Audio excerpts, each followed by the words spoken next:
बहुत स्वागत आपका जी पंजाब हरियाणा हिमाचल पर। मैं हूं आपके साथ ज्योति ठाकुर और चलिए बुलेटिन में सबसे पहले हम बात करेंगे कोरोना की। कोरोना को लेकर आज क्या मौजूदा स्थिति है। पंजाब में 24 घंटे में कोरोना के 4,957 मामले हैं और वहीं 24 घंटे में कोरोना से 68 लोगों की मौत भी हो गई है।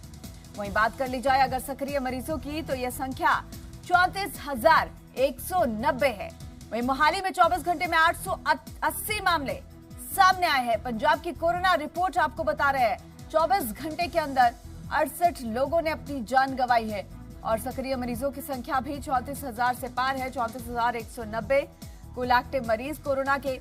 वहीं 24 घंटे के अंदर लगभग 5,000 मामले रिपोर्ट किए गए हैं।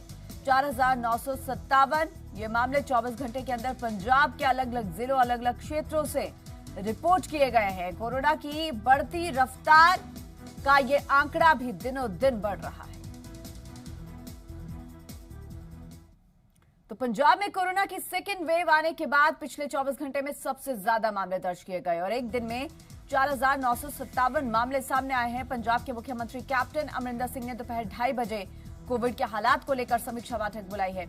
इस मीटिंग में पंजाब में वीकेंड लॉकडाउन लगाने को लेकर चर्चा हो सकती है। कई जिलों में और पाबंदियां लगाई जा सकती हैं। मोहाली और फाजिलका का पॉजिटिविटी रेट चिंता का विषय बना हुआ है।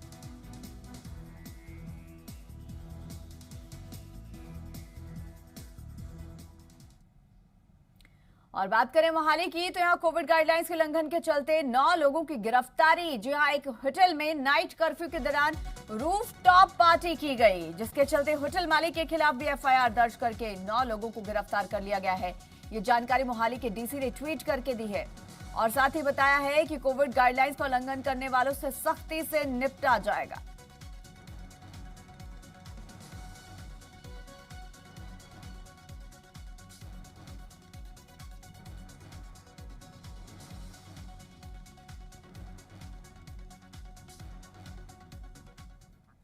और कोविड-19 के बढ़ते मामलों के बाद रेमडेसिविर इंजेक्शन की कालाबाजारी शुरू हो गई है। चंडीगढ़ में सेक्टर 17 के होटल से 5 आरोपियों की गिरफ्तारी हुई है। 5 आरोपी होटल में रेमडेसिविर इंजेक्शन की अवैध तरीके से डील कर रहे थे। पुलिस ने आरोपियों से पूछताछ के बाद बद्दी स्थित कंपनी में रेड की और रेमडेसिविर इंजेक्शन की 3,000 डोज बरामद की गई हैं। पुलिस ने बद्दी स्थित कंपनी के डायरेक्टर को भी इस मामले से जुड़े घटनाक्रम को लेकर गिरफ्तार कर लिया है।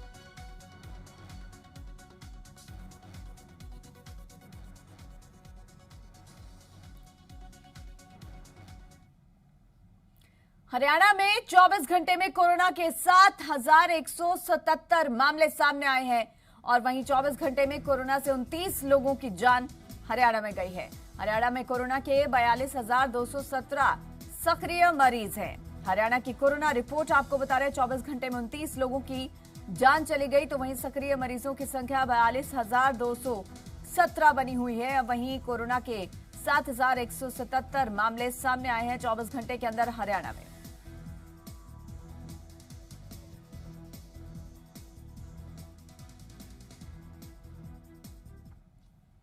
और हमीरपुर के बचत भवन में मुख्यमंत्री जयराम ठाकुर ने कोविड और सूखे की स्थिति को लेकर समीक्षा बैठक की। केंद्र की तरफ से हिमाचल से ऑक्सीजन सिलेंडर वापस लिए जाने के मुद्दे पर मुख्यमंत्री जयराम ठाकुर ने कहा कि प्रदेश में किसी तरह की कोई कमी नहीं है। वहीं मुख्यमंत्री ने सोशल मीडिया पर उठ रही बोर्ड परीक्षाओं को स्थगित करने की मांग की चर्चाओं को लेकर अधिकारियों को लताड़ लगाते हुए कहा कि सोशल मीडिया तय नहीं करेगा कि सरकार को क्या करना चाहिए। उन्होंने कहा कि यह फैसला पीएम मोदी के साथ चर्चा के दौरान सभी प्रदेशों के मुख्यमंत्रियों की सहमति के बाद लिया गया है। इस दौरान मुख्यमंत्री ने पूर्व मुख्यमंत्री शांता कुमार के राजनीतिक रैलियां बंद होने के बयान पर भी सहमति जताई।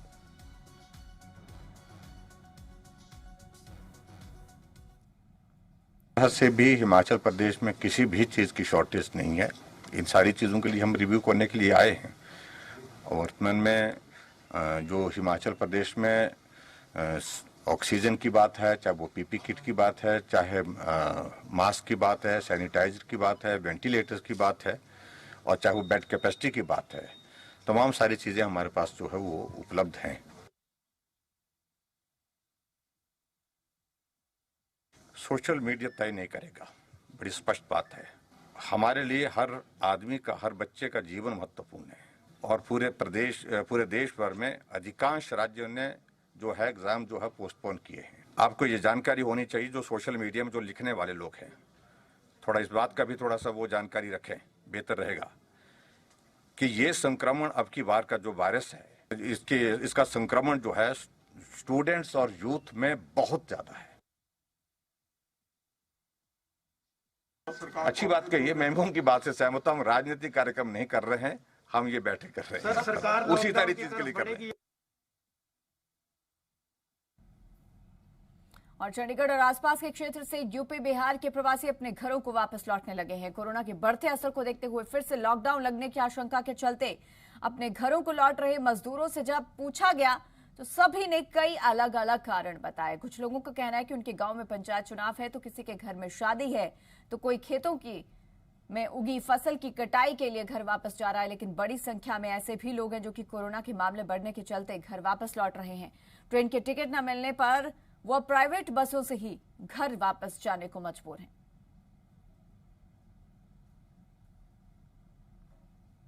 क्या कारण क्या है उन्नाव जाने का? इलेक्शन चल रहा है, वोट डालने जा रहे हैं।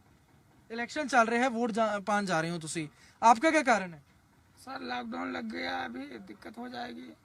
लॉकडाउन लग गया, दिक्कत हो जाएगी, छोटा ये कारण है। भी जा रहे हो, क्या कारण क्या है आपका? वोट डालने जा रहे हैं अभी। वोट डालने जा रहे हैं, आपका क्या कारण है? वोट डालने जा रहे हैं। वोट डालन जा रहे ने क्योंकि ਤੁਹਾਨੂੰ ਦੱਸ ਦਈਏ उत्तर प्रदेश ਜਿਹੜੇ ਨਗਰ ਨਿਗਮ ਦੇ ਚੋਣ ਵੀ ਚੱਲ ਰਹੇ ਨੇ। ਬੱਸ ਦੇ ਅੰਦਰ ਦੀ ਵੀ ਤਸਵੀਰ ਤੁਹਾਨੂੰ ਦਿਖਾ ਦਿੰਨੇ ਆ, ਕਿਉਂਕਿ ਇਹ ਇਸ ਤਰੀਕੇ ਦੀ ਕਈ ਬੱਸਾਂ ਨੇ ਜਿਹੜੀਆਂ ਨੇ ਉਹ ਜਾ ਰਹੀਆਂ ਨੇ। ਤਾਂ ਸਭ ਤੋਂ ਪਹਿਲਾਂ ਇਹਨਾਂ ਨਾਲ ਜਿਹੜੇ ਲੋਕ ਨੇ ਇੱਥੇ ਉਹਨਾਂ ਨਾਲ ਵੀ ਗੱਲ ਕਰਨ ਦੀ ਕੋਸ਼ਿਸ਼ ਕਰਦੇ ਆ, ਕਿਉਂਕਿ ਫਿਲਹਾਲ ਤਸਵੀਰਾਂ ਤੁਸੀਂ ਬੱਸ ਦੇ ਅੰਦਰ ਦੀਆਂ ਦੇਖ ਸਕਦੇ ਹੋ। कई सारे लोग इतने मौजूद ने। तो फिलहाल सर आप कहाँ जा रहे हैं? आप किस काम से जा रहे हैं? सारी वोट डालने। अच्छा, मतलब कोई कोरोना की वजह से तो नहीं कहीं वहाँ पे लाइन कर रहे हैं दोबारा? नहीं नहीं भैया जी, ऐसी बात नहीं। और बात करेंगे जींद की, जहां के ऐतिहासिक बनभौरी देवी मंदिर में हजारों की तादाद में श्रद्धालु पहुंच रहे हैं। भीड़ होने के चलते अंदर जाने के लिए रास्ते भी नहीं मिले, तो भीड़ छतों पर ही चढ़ी नजर आई। मौका था छठे नवरात्र का। जींद का ये बनभौरी धाम देवी के प्रमुख शक्तिपीठों में से एक माना जाता है और यहाँ हर साल नवरात्रों में मंदिर दर्शन के लिए हरियाणा, दिल्ली और आसपास के राज्यों से हजारों लोग दर्शनों के लिए आते हैं। छठे नवरात्र पर यहाँ श्रद्धालुओं की खूब भीड़ उमड़ी। भीड़ इतनी कि लोगों ने लाइन से नंबर न आता देख माता के दर्शनों के लिए दीवारों से कूदकर मंदिर में प्रवेश किया। अब ऐसे में सवाल ये है कि सरकार इस दौरान क्या कर रही है? कोरोना इतना भयंकर रूप ले चुका है, तो कोविड नियमों का पालन आखिर क्यों नहीं किया जा रहा? किसी की भावनाओं को ठेस नहीं पहुंचा रहे, लेकिन लोगों की जान बचाना भी बेहद जरूरी है और इसलिए सरकार को अब कोविड नियमों का और भी ज्यादा सख्ती से पालन करवाना होगा। लेकिन इन सब के बीच लोगों को भी ये बात समझना बेहद जरूरी है कि कोविड नियमों का पालन करना उनके लिए कोई और प्रतिबंध नहीं, बल्कि उनकी जान की सुरक्षा के लिए ये प्रतिबंध लगाए गए हैं।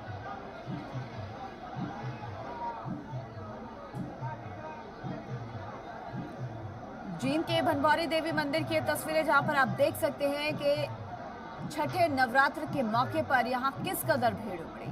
ना कोई गाइडलाइंस का पालन, ना सोशल डिस्टेंसिंग, तो बहुत ही कम लोग ऐसे हैं जिनके चेहरे पर मास्क भी नजर आए। यहाँ पर बच्चे, बूढ़े, बुजुर्ग, तमाम श्रद्धालु इकट्ठा हो गए, लेकिन नियमों की जमकर धज्जियां उड़ाई गई। लाखों करोड़ों आदमी इतना मेले में आया कि माने 1 मील तक की लाइन लगी थी। उसमें भी आदमी इधर उधर से कूद काद के, जाने नहीं दे, कूद काद करके माता को दर्शन बनभौरी माता को गए हैं। आज के दिन में इतना रविवार था, इतनी भीड़ लगी कि मैं क्या बताऊं, मेरा ताजुब मान गया। हमको ये संभावना नहीं था कि माने इतना मेला भरेगा जितना कि आज ही मेला भरा है। और सीएम कैप्टन अमरिंदर सिंह की आवाज का घेराव करेगी आम आदमी पार्टी। ये बड़ी खबर आपको बता दें, आम आदमी पार्टी सरकार को घेरने का प्रयास करेगी। कोटकपुरा फायरिंग मामले में और बहबल कला गोलीकांड में कार्रवाई की मांग की जा रही है आम आदमी पार्टी की ओर से।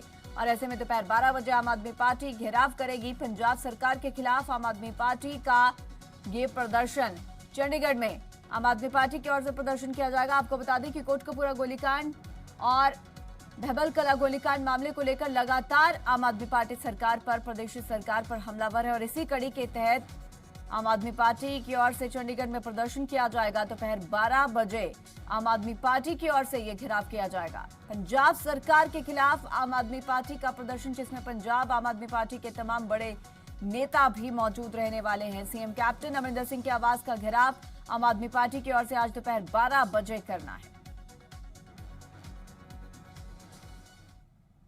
और चंडीगढ़ से ये खबर, पंजाब की सियासत से जुड़ी ये खबर।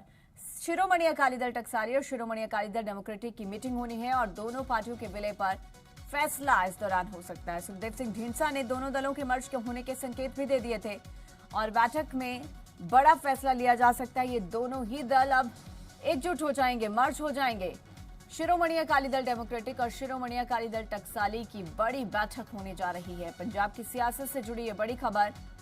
और शिरोमणि अकाली दल डेमोक्रेटिक, शिरोमणि अकाली दल टकसाली दोनों ही दल मिलकर बैठक करने वाले हैं, मीटिंग करने वाले, और इस मीटिंग के बाद कोई बड़ा फैसला लिया जा सकता है। खासतौर पर विलय को लेकर फैसला लिया जा सकता है। आपको बता दें कि सुखदेव सिंह ढींडसा पहले ही दोनों दलों के विलय को लेकर संभावनाएं जता चुके हैं, मर्ज को लेकर संभावनाएं जताई जा चुकी हैं। और पंजाब की मंडियों में बारदाने की कमी को दूर करने के लिए सरकार ने आढ़तियों से इस्तेमाल किए गए अच्छी क्वालिटी के बारदाने खरीदने को मंजूरी दे दी है। इससे पीछे सरकार का मकसद फसल खरीद में आने वाली हर बाधा को दूर करना है। साथ ही मुख्यमंत्री कैप्टन अमरिंदर सिंह ने केंद्र सरकार से अपील की है कि सरहदी राज्य होने के चलते फसल खराब होने से बचाने के लिए पंजाब को गेहूं की विशेषताओं में राहत दी जाए। साथ ही मुख्यमंत्री ने किसानों और दूसरों को मंडी में लगे विशेष टीकाकरण शिविरों में जाकर वैक्सीनेशन करवाने की भी अपील की है।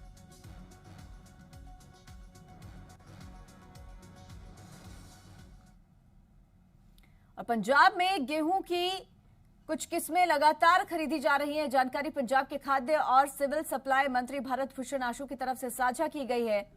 मालवा क्षेत्र में HD 2967 किस्म की खरीद न होने से जुड़ी खबरों का खंडन करते हुए कैबिनेट मंत्री ने कहा है कि मालवा में कई सालों से किसान इस किस्म की खेती कर रहे हैं और इस किस्म को लुधियाना की पंजाब कृषि यूनिवर्सिटी से मंजूरी मिली है और हर गेहूं खरीद सीजन के दौरान सरकारी खरीद एजेंसियों पर इस किस्म की खरीद बिना किसी रोक टोक के की जाती है।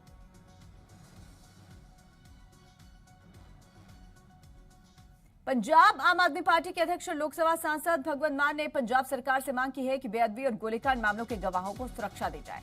उन्होंने राज्य सरकार से दोनों मामलों के गवाहों को जल्द से जल्द सुरक्षा देने की मांग की है। बड़ी खबर आपको बता दें, पंजाब सरकार से भगवंत मान की ओर से ये मांग और भगवंत मान की ओर से राज्य सरकार से ये मांग की गई है। बेअदबी कांड और गोलीकांड मामलों के जितने भी गवाह हैं उन्हें सरकार की ओर से सुरक्षा दी जानी चाहिए, ये कहना है पंजाब आम आदमी पार्टी के अध्यक्ष भगवंत मान का। और उन्होंने सरकार से ये मांग की है कि पंजाब सरकार को जल्द इसे लेकर फैसला लेना चाहिए और दोनों मामलों से जुड़े गवाहों को सुरक्षा मुहैया करवाई जानी चाहिए। उमर विजय प्रताप जी जिहड़े कि SIT के मुखी सी जिन्हां नूं हटा दिता गया, उन्होंने भी इस्तीफा दिता। उन्होंने पंजाब के DGP नूं ते चीफ सैकटरी नूं चिट्ठी लिखी है। श्रोमणी अकाली दल अते श्रोमणी कमेटी ਉਹ गवाहां नूं मुकराउण ते जां उन्हां नूं लालच देण ते लगे हुए ने। मैं पंजाब सरकार तो मंग करदा कि घट्टो घट्ट जे तुसीं इस केस नूं हाई कोर्ट दे विच वधिया तरीके नाल नहीं पुट कीता, घट्टो घट्ट गवाहां दी सुरक्षा तां दे दो ना। गवाह तो अपने आप को सुरक्षित महसूस करन, उन्हें परिवार महसूस करन, जिस दिन वो कोर्ट दे विच जावे उन्होंने ये महसूस होवे कि हाँ मैं आज सच बोलण चलिया। पटियाला में पंजाब सरकार और ईडी माइनिंग के निर्देशों पर अवैध खनन पर लगाम कसने का काम जारी है। इसी बीच पटियाला पुलिस ने अवैध खनन में इस्तेमाल हो रहे उपकरण और मशीनें भी जब्त की हैं। पंजाब के ईडी माइनिंग के निदेशक RN धोखे की तरफ से ये जानकारी दी गई है। उन्होंने बताया कि मामले में FIR दर्ज करके ओम प्रकाश नाम के एक आरोपी को नामजद किया गया है। इसके अलावा गुसेवक सिंह नाम के एक आरोपी को भी गिरफ्तार किया गया है और दोनों ही पटियाला के रहने वाले हैं।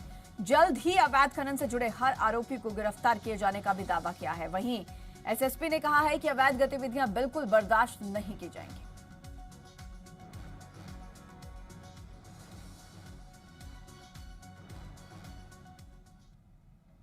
और हिसार के पटेल नगर में किसानों के विरोध के बावजूद बीजेपी ने बाबा साहेब की जयंती मनाई। कार्यक्रम में कृषि मंत्री JP दलाल, विधानसभा के डिप्टी स्पीकर रणवीर गंगवा भी पहुंचे थे। प्रदर्शनकारी किसान बैरिकेडिंग होने के बाद भी गलियों से होकर कार्यक्रम स्थल के पास पहुंच गए थे और पुलिस ने कई किसानों को इस दौरान हिरासत में लिया। वहीं कृषि मंत्री JP दलाल और विधानसभा के डिप्टी स्पीकर रणवीर गंगवा ने विपक्ष पर किसानों को गुमराह करने का आरोप लगाया है। कृषि मंत्री JP दलाल ने कोरोना के बढ़ते मामलों के चलते किसानों से आंदोलन को खत्म करने की इस दौरान अपील भी की है।